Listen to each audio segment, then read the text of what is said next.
Hey, what's up everybody, Hocus Pocus here. Welcome back to the Minecraft Let's Play. This is episode 41 of the series, and today we are getting things started over here at the pond in the Dark Oak Tree Farm. So if you're wondering why we're here, it's because I had a great suggestion in the comments from a user called Dr. Trog. He suggested that we could use sea pickles for the faint lighting in the water, and I think that's a great idea. That will also allow us to get rid of the magma blocks, however cool they look. They do cause damage to fish, so it would be easier if we just used soul sand in their place. So I think what we're going to do is, we're going to go ahead and remove the magma blocks, replace them with soul sand, like this. And then this allows us to keep the bubble columns in the water, just for that extra texture. What kind of want that block? So I'm going to go down and grab it. There we go. Oh, we're about to drown. Let's just get some air. And then, of course, after we've replaced these blocks, we can throw in some sea pickles for lighting, just for a bit of faint lighting. I'm finding it really tough to say that for some reason. And that will hopefully fix our error. So here we go. Let's throw a couple down there. Put two there. We'll put a couple in there. Then we'll put another couple in there. Where else are we going to go with these? We could pop that block out, put some in there. How's that looking? I think that's fine actually. That's kind of what we're going for here. Just a bit of lighting in the back. Yeah, I think that'll be cool. Looks okay to me anyway. So here, let's run back over to the small storage area together. We'll deposit our goods and then we can get started on today's episode, I guess. I mean, it has already started, but that was only a minor change we need to make. And today, of course, we're going to be starting up another project. So let's put the nether blocks back where they belong. The sea pickles can go in food and agriculture, and we can continue on to the next stage of this episode. Okay, so nothing extravagant has happened between the last time we were together and now. However, I have drawn out this corridor an extra 6 blocks, so from here to there, just for an extra arch. And the reason I've done that is because I'm trying to create enough space between the cactus farm and this wall here in order to start a new project. So today we're going to be working on getting started a sheep farm, or a wool farm, if you will. And it's going to be at the end of this corridor here, which runs past the cactus farm. So as you come out of the Dark Oak Tree Farm, you head down, this corridor, past the cactus farm on your right, and then the sheep farm will be accessed through this area here. So I'm going to actually try to make this sheep farm 1.14 friendly. So by that I mean it's going to run on dispensers with shears in. It's a way in 1.14 that you can pretty much automate the harvesting of wool. So we're going to go ahead and try to implement that into our build. I've got a semi sort of design in mind and a few things that I want the farm to be able to achieve, such as a switch to change the state of the farm from automatic to manual. I also want to be able to have the farm automatically collect itself, so a chest that will be centralized where all of the wool eventually ends up, and that will probably be achieved through a minecart hopper again. And also we, of course, as I said, want to be able to harvest the sheep's wool at either the press of a button through the use of dispensers with shears in, or just allow it to run in the background. That's where the automatic and manual states come from. So I'm going to go ahead here and dig out some more room and try and get a room large enough for us to fit this thing in so that we can get to work, and then I will be back. Alright you guys, and we are back once more in this video. So just taking a look at what we've got so far is obviously not that extravagant again. However, this is the basic layout for how the farm's going to work. So in Minecraft there are 16 different types of wool. So on each side of the farm we've got 1, 2, 3, 4 cells. And that is 4 plus 4, 8. Of course that isn't 16. So we are actually going to have 2 cells back to back on either side. So 1 cell here, and then a few blocks behind this one we'll have another one. In between each cell is a 3x3 walkway. The dimensions of this room might change over time because, of course, the farm isn't likely to stay within this 5 block gap here. So we might have to extend the farm out a little bit as we work, but we'll figure that out as we go. It's hard to make exact plans when building something like this, but this is kind of a basis for how I want it to look. So as I said, eight 8 cells on each side of the room, each containing a separate color of wall, 16 colors of wall in total, so 16 cells in total. And then we just want to kind of have walkways that run in between the cells and the farm so that we can access them if needs be. However, most of the time we won't be needing to do that, or sorry, when 1.14 is released, we won't be needing to do that because, of course, everything should be automatic by then. But up until that point, we are going to go and harvest the wool ourselves manually. So that's why we need these walkways in. Anyway, aside from that, I think there is no more time to waste explaining things, and we should probably waste a bit more time getting this done. So I'll catch you again in a second. Alright, you guys. So here is our proof of concept, basically, for our design here. So let me just quickly indicate to you how it works. You might already guess from the setup that we have here. So if I remove these blocks quickly, you can have a look into the redstone. So this is the design that I copied from an Ilmango video that I saw. And basically how it works is the observers at the bottom, they are detecting whether or not there's an update on these 3 grass blocks here. So as soon as this grass block regrows its grass, loses its grass after a wall has after a wall. I'm tripping over my words here a bit. Let me start again. So these observers here, 1, 2, 3, they observe these 3 grass blocks here, 1, 2, 3. And as soon as a sheep eats the grass from one of these 3 blocks, it will trigger the observer that corresponds with that block. So if it's this block, for example, this observer will be triggered. It will send a redstone signal into the repeater. Then that will send a signal into a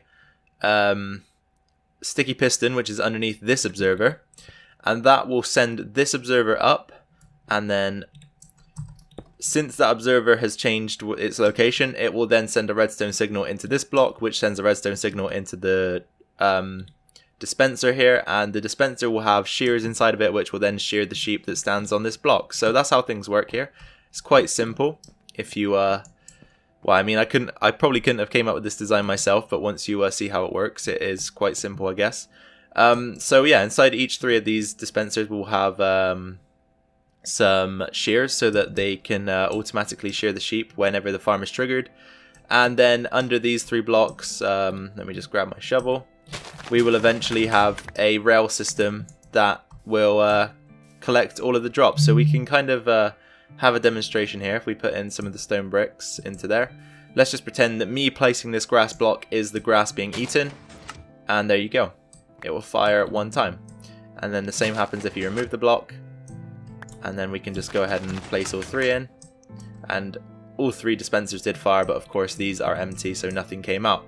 So I think what we'll do now is, before we progress any further, I think I'm going to go ahead and actually install the track system, because of course that is probably the most important thing to get in right away. Otherwise it's going to be very difficult to implement at the end of the build. So here, I'm going to take some more time to work on the farm, and I'll update you guys when I've got something to show you. Okie dokie, guys. So as you can see, we now have 1, 2, 3 of the cells completed. However, we are very short on... Oops, I actually have made a mistake here. I've just realized. Let me just fix that while you guys are here. So one thing was that we like to place our redstone builds on stone brick, just so that we know not to mine into it when we are digging around the area, if we ever are. And then the second mistake I made was actually the fact that we forgot to put the sticky pistons in for this segment. So let's go ahead and pop those in. And then we can go back with the observers, like so.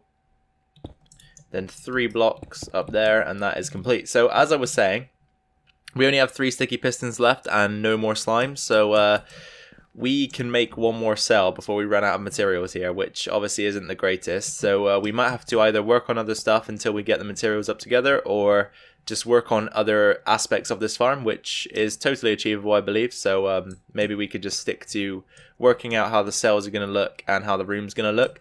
But for now, I think we're going to go and do the dreaded task of trying to find ourselves a couple of sheep to come down here. So I only need 2, then we can breed the rest up ourselves down here, but it could be a bit of a pain if you know or have experience trying to move sheep over large distances.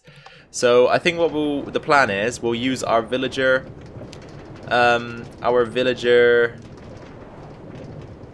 canal thing that we built a couple episodes ago to get the villagers down into the base. I think we'll just use that to transport the sheep as well. That might be the easiest thing to do. So if we get some wheat and head over towards the villager trading area, I think there are a couple of sheep in that vicinity, so we should be able to hopefully lure them into the 3x3 and then push them into the water stream. And if that is the case, then we should be able to get them down there fairly easily. But, you know, animals in Minecraft are never easy, so hopefully they cooperate at least a little bit to make our jobs easier. So, looks like it's day. We should be fine to go out. Let's grab a bit of wheat and head off towards the villager trading center. Past our new build out here as well. Our sugarcane farm, which is looking quite cool, I must say. So, let's see, are there any sheep around? There were 2 over here the other day. Okay, so one has made their way down there, which is just brilliant. Let's try grab him first. Come on, sheep. Come on. Good boy. There we go. See, not so difficult, is it? Just to follow your nose. Up we go. Come on. Come on, you can make it. There we go. Okay, so hopefully it'll be nice and easy from here on out. We'll use this camera just to make sure that he's following us still. Come on, sheep. Come on. Alright, where are we going? Okay, we want to be heading over here. Alright, he's still following us. That's good. Okay, and then through the gate, please. And then we can close that. And down here. Damn, this sheep is nice and cooperative. Keep coming. Come on. Don't get distracted. In we come. In we come.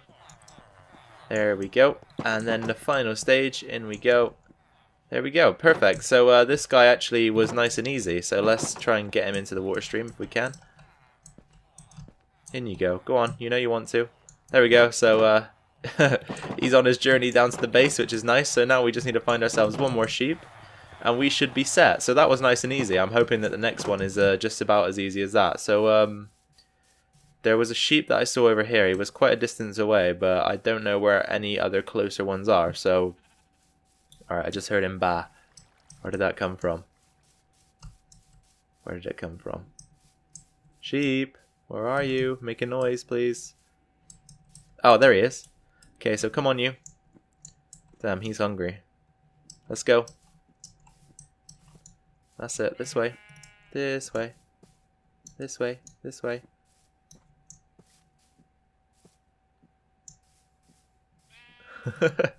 Come on. Come on. Okay, so I think now that we are doing something quite menial, something not very interesting, I wanted to just talk to you guys about a game I've been playing recently.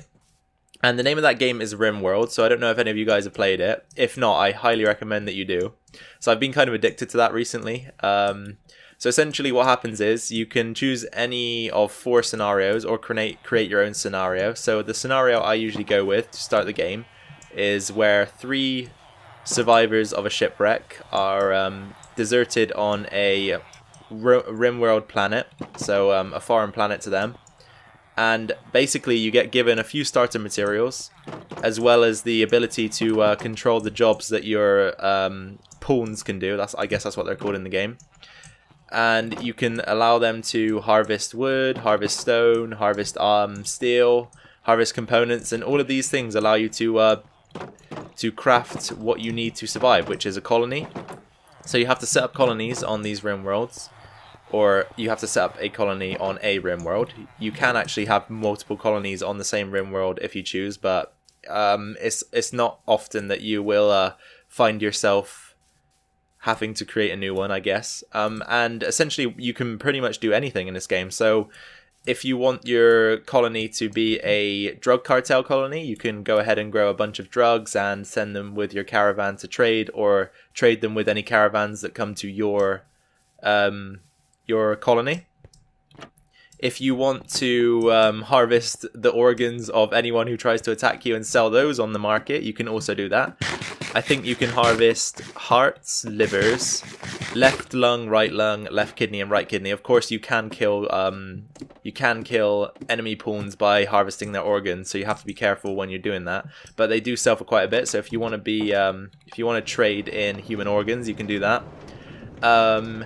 You can also tame animals and use them to your advantage. So they have things called muffalos, which is essentially a giant sheep, I guess, and every so often you can harvest the wool.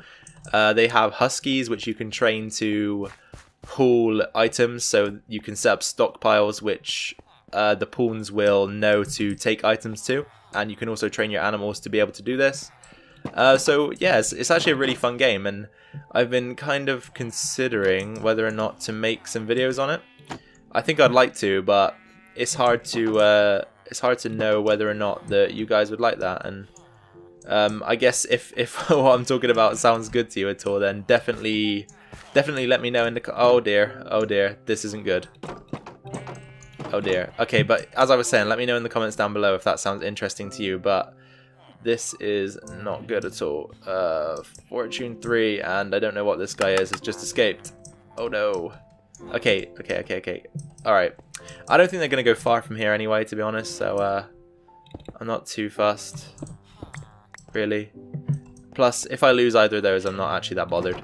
It's just the mending that I'm fussed about. So if I can get this sheep out of here, let's close that one and open the bottom one. Will you fit through that gap? No, you won't, will you? Okay, so you stay there. Right, so the sheep are out. That's good. Let's get them over to the sheep farm. Come on. Come on. Oh no. Oh no, they'll be fine. Come on, this way.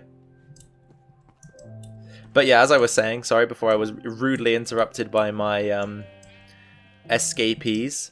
If you would like to see any footage from that game, it can be quite fun. It's essentially a story game. You choose an AI that will tell a story based on events that they make happen in the game. So they send raids, they will send cargo pods, they'll send survivors to come and join your colony, pretty much everything. It just sort of changes the course of the game. So yeah, if you'd be interested in seeing anything like that, or if you played the game yourself and want to see it from my perspective, then go ahead and let me know, because as I say, at the moment I'm kind of addicted to that game, so it would be cool to make some videos on it. Anyway, back to Minecraft. We are going to seal these guys in so they can't escape, and of course we just need to continue breeding them every now and again, and then we can put them into their selected cell. So what I'm going to do now is I'm going to go away again for a little bit, and I'm going to come together. Sorry, I'm going to try to bring together a design for these cells, because I kind of have a little bit of an idea of what I want to do. So why don't I go ahead and check that out, and we'll be back once I've completed it. Okie dokie, you guys. So welcome back to the video for the last time for this episode, I believe. So behind me you can see we now have 4 cells set up and a slight design going on in front of it. So here's how it's going to work. So each cell obviously caters for a different color of wool. So this cell is going to be white wool, hence the white glass. This cell orange wool, hence the orange glass.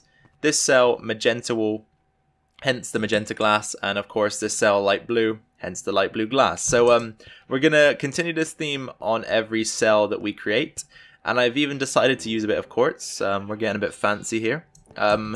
It's obviously a material that's it's not difficult to come by, but it does deplete fast, because 64 pieces of quartz only turns into 16 quartz blocks. So the exchange rate isn't very good. So we're going to have to go and harvest a bunch more of that before we continue making this farm, I believe, because I feel as though we're going to use a bit more of it than what we've got here. Probably to extend these cells back a bit, because obviously we don't want the redstone to be on show continuously, so we will use the quartz and other blocks to cover that up as best we can. But this is how things are looking right now, and I'm quite pleased with how things are going at the moment. Obviously this farm is nowhere near completion at the moment, but we will keep working on it for now and in the coming episodes when we have chance. And of course we are lacking a few of the materials to get it complete, but obviously over time we will reap those materials and be able to continue work here. So that's how things are looking at the moment. I will continue to breed the sheep when and if we get the time to do so. And that's all. So thank you for watching today, you guys. I really do hope that you enjoyed the episode. I definitely enjoyed recording it for you, and I'm glad to get our sheep farm up and underway. If you did enjoy today's episode, then be sure to drop a like down below. It's a good way for me to gauge the response to the video, and it's just helpful for the channel in general. Also, if you have any questions, suggestions, or comments, or anything like feedback, please drop that down in the comment section below. I'm always glad and pleased to read you guys' comments, and I will respond to every single one of them, since at the moment I don't get too many, so it's easy for me to do so. And finally, if you're new around here, then why not hit that subscribe button? It is free after all. It'll allow you to stay tuned to this series and anything else I decide to post on the channel. So this is a goodbye from me, you guys. Bye bye. Take care of yourselves, take care of your families, and I'll catch you all in the next video.